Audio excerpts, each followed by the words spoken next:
and community care. So we are talking seriously tonight. In January 2020, the Four Nations Public Health, HCID, and that is High Consequence Infectious Disease Group, made an interim recommendation to classify COVID-19 as an HCID. In the UK, HCID is defined according to criteria including acute infectious disease, or typically has a high case fatality rate. So the government had a plan, the Coronavirus Action Plan, and they published it on the 3rd of March. It set out the measures to respond to COVID-19 outbreak that were reasonable, proportionate, and based on the latest scientific evidence. Those are their words, not mine. Now, they then produced some guidance about the coronavirus bill, and this guidance was published on the 17th of March. It said the purpose was to delay and slow the virus. The government's objective is to delay and flatten the peak of the epidemic by bringing forward the right measures at the right time so that we minimise suffering and save lives. But then, strangely, that guidance being published on the 17th of March, on the 19th of March, COVID-19 was put on the government website and reclassified, said is no longer considered to be a high consequence infectious disease in the UK. But then 3 days or so later again, the UK is locked down. So how come there was such a change? Who is telling the truth here? Now, that COVID-19 bill, which I've just mentioned, is being passed through Parliament this week. Now, whilst everybody is busy stockpiling and fretting and getting stressed, this bill is a very important bill, and it could have consequences for every one of us. Now, it's been passed so far through the House of Commons unopposed. It removes and relaxes the normal requirements for the proper establishment of a certifiable and provable cause of death. Now, there's various points to this bill, and it's very draconian. It will effectively free local authorities of their duties in providing social care support under the Care Act of 2014, and will only oblige local authorities to provide support in cases where the human rights of disabled people will be breached. Now, with Mental Health Act applications for detention, an application to detain a person if seeking a second recommendation is impractical or would involve undesirable delay. You can see where this is going, can't you, people? Then we've got the point, the extension of the Mental Health Act time limits. We're looking at extending the time limits for doctors and nurses to detain patients already in hospital pending assessment to 120 and 12 hours, up from 72 and 6 respectively.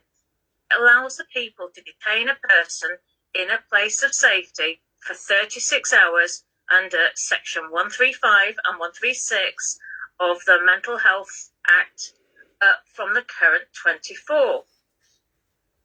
So there's all these really serious changes. Now, with regards to the deceased, the list of people who can register a death will now include funeral directors acting on behalf of the family. Another point is the electronic transmission of documents will now be allowed. At present, a person has to be physically present in order to certify or register the death. And another point, the removal of the need for a second confirmatory medical certificate in order for a cremation to take place.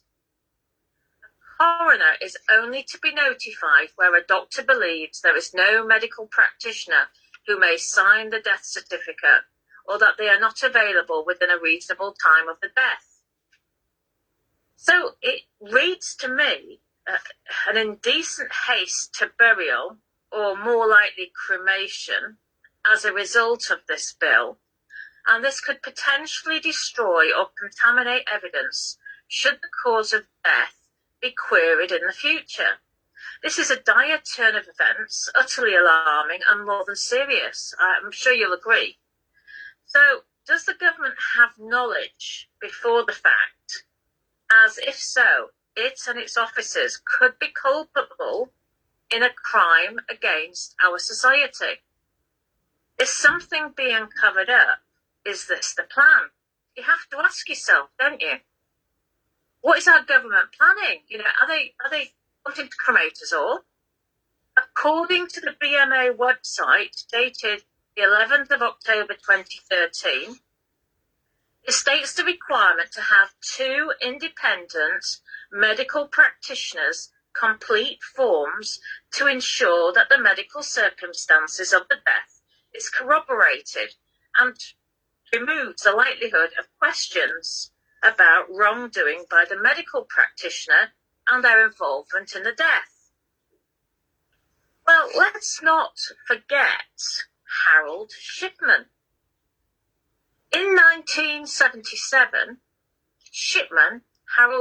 Dr. Harold Shipman, found work as a general practitioner in the town of Hyde in Greater Manchester, where eventually he gained respectability and developed a thriving doctor's practice.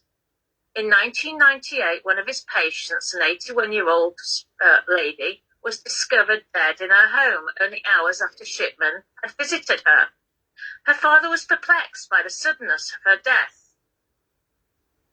She had appeared to be in good health. Yes, so her family perplexed by the fact that her will had also been changed to benefit Shipman. In fact, it bequeathed her entire estate, valued at some £400,000 then, to him, and by Shipman's insistence that no autopsy be necessary. So, Shipman was able to conceal his willful malpractice and kill many patients because he relied on others having no reason to question or suspect malpractice when he certified the causes of death for cremations. Well, for cremations, other doctors whose roles were to be independently certifying the cause of their deaths, they trusted Shipman as a respected colleague and confirmed his dishonest account for burials. Shipman was in a position where he did not have to consult with anyone else. Could this be a situation where history repeats itself with this new act? Why is it that hardly anybody knew about this act? And how is it that on the 17th, or rather 19th, this was downgraded? So something's funny here, isn't it?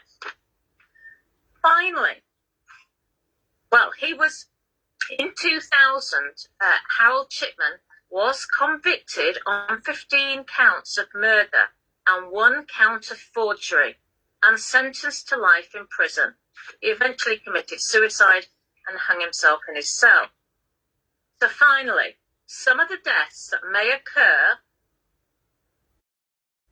could be attributed,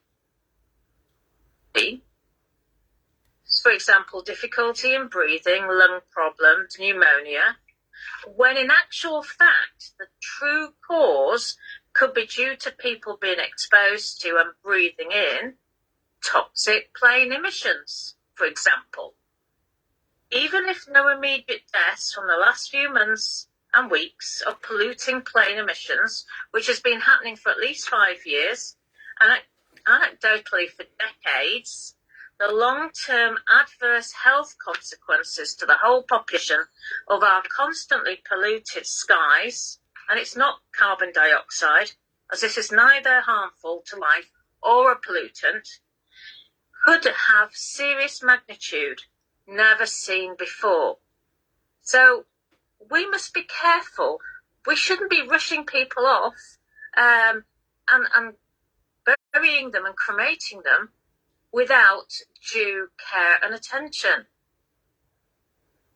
What do you think? Over to you. Please ask your MP about this. But as I say, it seems that some more questions need to be asked. I'll leave it with you. I know it's a very serious and very sensitive issue, but if we don't ask these questions now, we can't ask them really later. Bye for now. Have a good night. And that video was produced on around the 28th of March 2020 and was removed by the establishment.